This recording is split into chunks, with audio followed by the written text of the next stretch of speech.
कृष्णाय वासुदेवाय हरये परमात्मने प्रणतक्लेशनाशाय गोविन्दाय नमो नमः।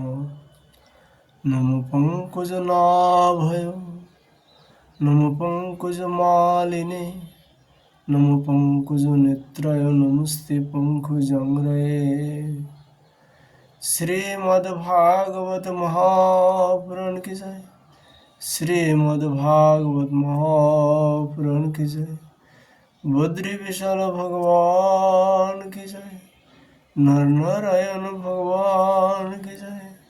नारद जी भगवान की जय। श्री कृष्ण द्वैपायन व्यासदेव भगवान की जय। सुखदेव गोस्वामी जी की जय। परीक्षित जी महाराज की जय। सूत जी महाराज की जय। शौनकादि ऋषियों की जय। श्रोता बिंदु की जय। भक्त बिंदु की जय। श्री गुरु महाराज की जय।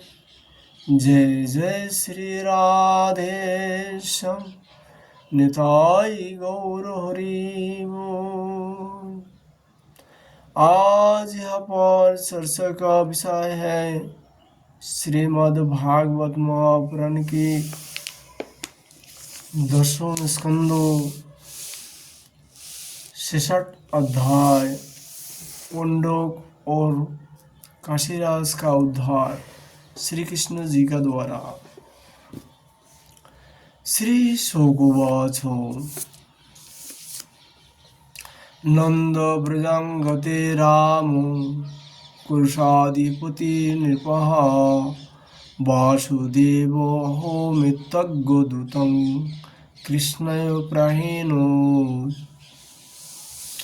श्री सुखदेव गोस्वामी जी कहते हैं, परीक्षित, जब भगवान बलराम जी नंद बाबा के ब्रज में गए हुए थे तो पीछे से कुरुष देश के अज्ञानी राजा पुंडक ने भगवान श्री कृष्ण के पास एक दूध भेजकर यह कहलाया कि भगवान वासुदेव मैं हूँ।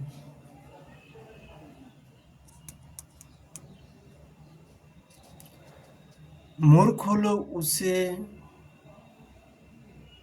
बहकाया करते थे कि आप ही भगवान वासुदेव है और जगत की रक्षा के लिए पृथ्वी पर अवतीर्ण हुए हैं।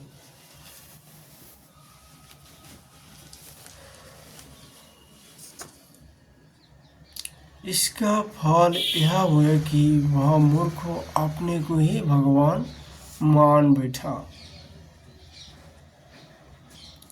जैसे बच्चे आपस में खेलते समय किसी बालक को ही राजा मान लेते हैं और वह राजा की तरह उनके साथ व्यवहार करने लगता है, वैसे मंदमती अज्ञानी पुंडक ने अचिंतन गति भगवान श्री कृष्ण की लीला और रहस्य न जानकर द्वारका में उनके पास दूध भेज दिया। पुंडक का दूध द्वारका आया और राजसभा में बैठे हुए कमलनयन भगवान श्री कृष्ण को उसने अपने राजा का यह संदेश कहा सुनाया। एकमात्र मैं ही वासुदेव हूँ, दूसरा कोई नहीं है। प्राणियों पर कृपा करने के लिए मैंने ही अवतार ग्रहण किया है। तुमने झूठ मूठ अपना नाम वासुदेव रख लिया है, अब उसे छोड़ दो। यदुवंशी, तुमने मूर्खतावश मेरे चिन्ह धारण कर रखे हैं। उनने छोड़कर मेरी शरण में आओ और यदि मेरी बात तुम्हें स्वीकार ना हो तो मुझसे युद्ध कर अपने भगवत्ता प्रकट करो। सुगोवासो कथनं युद्धपाकं पुंडकस्याल्पमेधसो उग्र सेनादय सब सभा उत्सुकैर्जहो तदा। सुखदेव गोस्वामी जी कहते हैं, परीक्षित, मंदमती पंडुक की यह बहाकार सुनकर उग्रसेन आदि सभासद जोर जोर से हंसने लगे। उन लोगों की हंसी समाप्त होने के बाद भगवान श्री कृष्ण ने दूत से कहा, तुम जाकर अपने राजा से कहो कि रे मोर, मैं अपने चक्र आदि चिन्ह यूं ही नहीं छोड़ूंगा, इन्हें मैं तुम पर चढ़ाऊंगा, और केवल तुम पर ही नहीं, तेरे उन सब साथियों पर भी जिनके बहकाने से तू इस प्रकार बहक रहे हैं।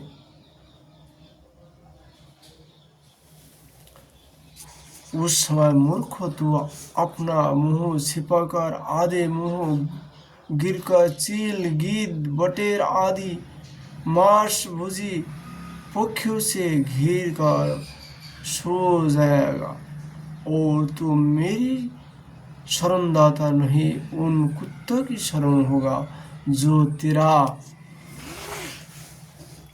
मांस चित चित कर खा जाएंगे। सुखदेव गोस्वामी जी कहते हैं, परीक्षित, भगवान का यह तिरस्कार पूर्ण संवाद लेकर पंडुक का दूत अपने स्वामी के पास गया और उसे कहा सुनाया। इधर भगवान श्री कृष्ण ने भी रथ पर सवार होकर काशी पर चढ़ाई कर दी, क्योंकि वह कुरुष का राजा उन दिनों वही अपने मित्रों काशीराज के पास रहता था। भगवान श्री कृष्ण के आक्रमण का समाचार पाकर महारथी पंडित भी 2 अक्षौहिणी सेनाओं को साथ शीघ्र ही नगर से बाहर निकल आया। काशी का राजा पंडुक का मित्र था, अतः वह भी उसकी सहायता करने के लिए 3 अक्षौहिणी सेना के साथ उसके पीछे पीछे आया। सुखदेव गोस्वामी जी कहते हैं, परीक्षित, अब भगवान श्री कृष्ण ने पंडुक को देखा। पंडुक ने भी शंख, चक्र, तलवार, गदा, सरंग, धनुष और श्रीवत्स चिन्ह आदि धारण कर रखे थे। उसके वक्षस्थल पर बनावटी कुष्ठमणि और वनमाला भी लटक रही थी। उसने रेशमी पीले वस्त्र पहन रखे थे और रथ की ध्वजा पर गुरु का चिन्ह भी लगा रखा था। उसके सिर पर अमूल्य मुकुट था और काने में मकराकृति कुंडल जगमगा रहे थे। उसको यह सारा का सारा वेश बनावटी था, मानो कोई अभिनेता रंगमंच पर अभिनय करने के लिए आया हो। उसके वेशभूषा अपने समान देखकर भगवान श्री कृष्ण खिल खिल कर हंसने लगे। अब शत्रुओं ने भगवान श्री कृष्ण पर त्रिशूल, गदा, मुद्गार, शक्ति, रिष्टि, प्रास, तोमर, तलवार, पट्टिस और बाण आदि अस्त्र शस्त्र से प्रहार किया। प्रलय के समान जिस प्रकार आग सभी प्रकार के प्राणियों को जला देते हैं, वैसे ही भगवान श्री कृष्ण जी ने भी गदा, तलवार, चक्र और बाण आदि शस्त्रों से पंडुक तथा काशीराज के हाथी, रथ, घोड़े और पैदल की शतरंगिनी सेनाओं को तहोश नहोश कर दिया। वह रणभूमि भगवान के चक्र से खंड खंड हुए। रथ, घोड़े, हाथी, मनुष्य, गधे और ऊँटों से पट गई। उस समय वैसा मालूम हो रहा था मानो वह भूतनाथ शंकर की भयंकर क्रीड़ा स्थल हो। उसे देखकर शूरवीरों का उत्साह और ही बढ़ रहा था।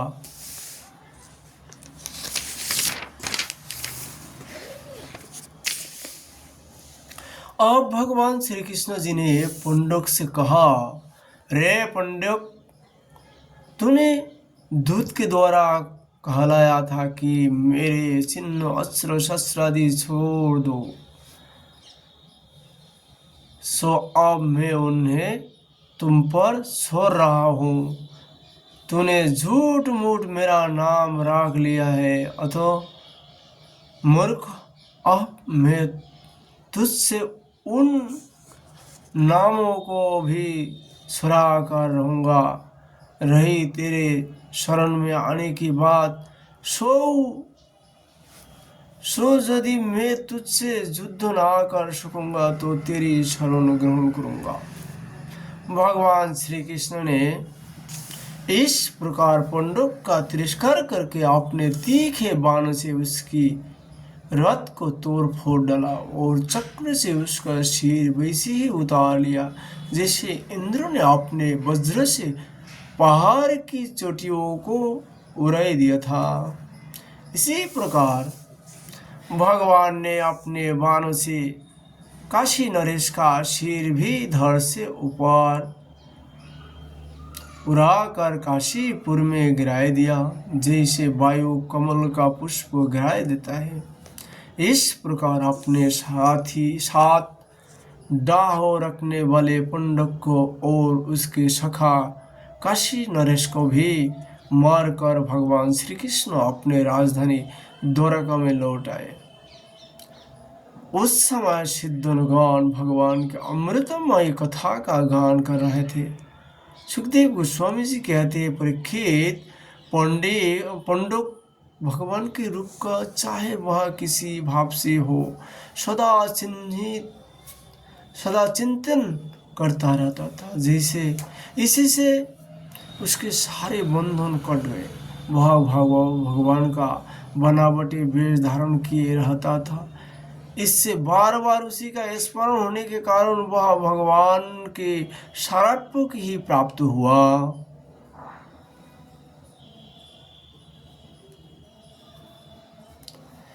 इधर काशी में राजमहल के दरवाजे पर एक कुंडल मंडित मुंडो गिरा देखकर लोग तरह तरह का संदेह करने लगे और सोचने लगे कि यह क्या है, यह किसका सिर है। जब यह मालूम हुआ कि वह तो काशी नरेश का ही सिर है, तब रानिया, राजकुमार, राज परिवार के लोग तथा नागरिक रो रो कर विलाप करने लगे। हा नाथ, हा राजन, हाय हाय, हमारा तो सर्वनाश हो गया।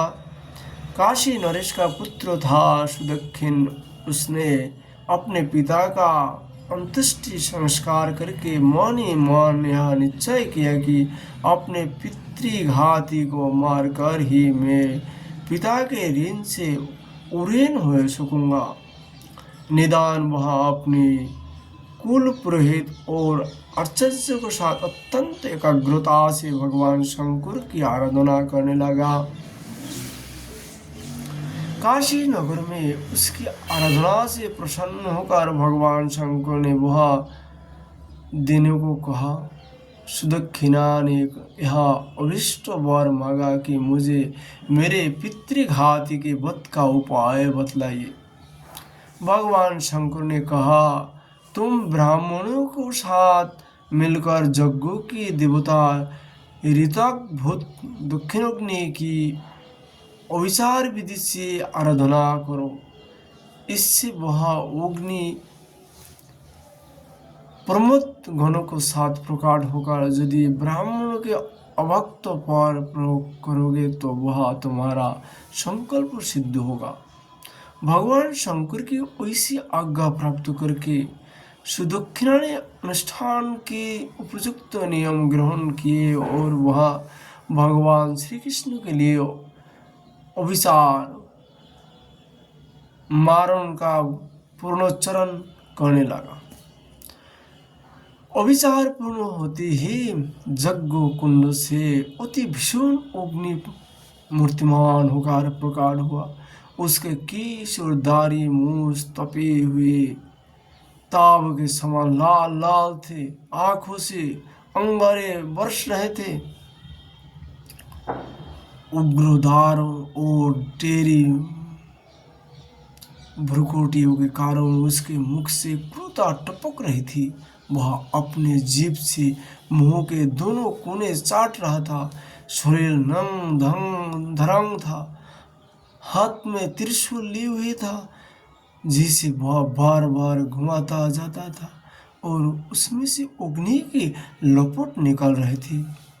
तारे के पिर की समान बुरी बुरी टांगे थी। वह अपने वेग से धरती की कपता हुआ वो ज्वाला से दासों दिशाओं की दग्ध करता हुआ दरगाह की ओर दौड़ा और बात की बात में दरगाह के पास जा पहुंचा। इसके साथ बहुत से भूत भी थे। उस अभिचार की आग को बिल्कुल पास आए हुए देख दरगाहवासी वैसे ही डर गए जैसे जंगल में आग लगने पर हरिण डर जाते हैं। वे लोग भयभीत होकर भगवान के पास दौड़े हुए आए। भगवान उस समय सभा में चौसर खेल रहा था। उन लोगों ने भगवान से प्रार्थना की, तीनों लोगों के एकमात्र स्वामी द्वारकानगरी इस आग से भस्म होना चाहते हैं। आप हमारी रक्षा कीजिए, आपके सिवा इसकी रक्षा और कोई नहीं कर सकता। शरणागत वत्सल भगवान ने देखा कि हमारे स्वजन भयभीत हो गए हैं और पुकार पुकार कर विकलता भरे स्वर से हमारी प्रार्थना कर रहे हैं। तब उन्होंने हंस कर कहा, डरो मत, मैं तुम लोगों की रक्षा करूंगा।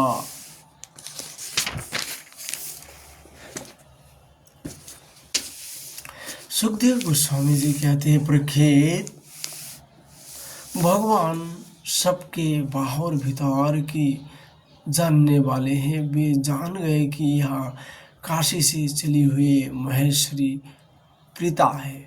उन्होंने उसके प्रतिकार के लिए अपने पास ही विराजमान चक्र सुदर्शन को आज्ञा दी। भगवान मुकुंद का प्यास अस्त्र सुदर्शन चक्र कोटि कोटि सूर्य के समान तेजस्वी और प्रलयकालीन अग्नि के समान जजल्यमान है। उसके तेज से आकाश, दिशाएं और अंतरिक्ष को चौड़े। अब उसने उस अभिचार अग्नि को कुचल डाला। भगवान श्री कृष्ण के अस्त्र सुदर्शन चक्र की शक्ति से कृतारो आग का मुंह फूट गया, उसका तेज नष्ट हो गया, शक्ति कुंठित हो गई और वहां से लौटकर काशी आ गए तथा उसके रीतिश आश्चर्य के साथ सुदक्षिणा को जलाकर भस्म कर दिया। इस प्रकार उसका अभिसार उसी के विनाश का कारण हुआ। कृता के पीछे पीछे सुदर्शन चक्र भी काशी पहुंचा। काशी बड़ी विशाल नगरी थी। वह बड़ी बड़ी अटरियों, सभा भवन, बाजार, नगर द्वारका के शिखर, चार दीवारियों और खजाने, हाथी, घोड़े, रथ और अन्नों के गोदाम से सुसज्जित थी। भगवान श्री कृष्ण के सुदर्शन चक्र ने सारी काशी को जलाकर भस्म कर दिया और फिर वह परमानंदमय लीला करने वाले भगवान श्री कृष्ण जी के पास लौट आया। जो मनुष्य पुनःकृति भगवान श्री कृष्ण के इस चरित्र को एकाग्रता के साथ सुनाता है, वह सारे पापों से छूट जाता है। राजुवाच भूयहं श्रुतुमिच्छामि रमेशाद्भूतकर्मणः अनन्तस्य अप्रमेयस्य जगन्नाथ कृतवान प्रभो। इस श्लोक का भावार्थ हम लोग कल फिर चर्चा करेंगे। आज हम लोग श्रीमद् भागवत जी का चर्चा यही विश्राम करता हूँ। इति श्रीमद् भागवते महापुराणे परमहंस संहिता दशम स्कंध उत्तरादि पुंडक आदि बोध नाम षष्ठम अध्याय। कृष्णाय वासुदेवाय हराय परमात्मने उन्नत कृष्णासाय गोविंदाय नमो नमः। जय श्री कृष्ण।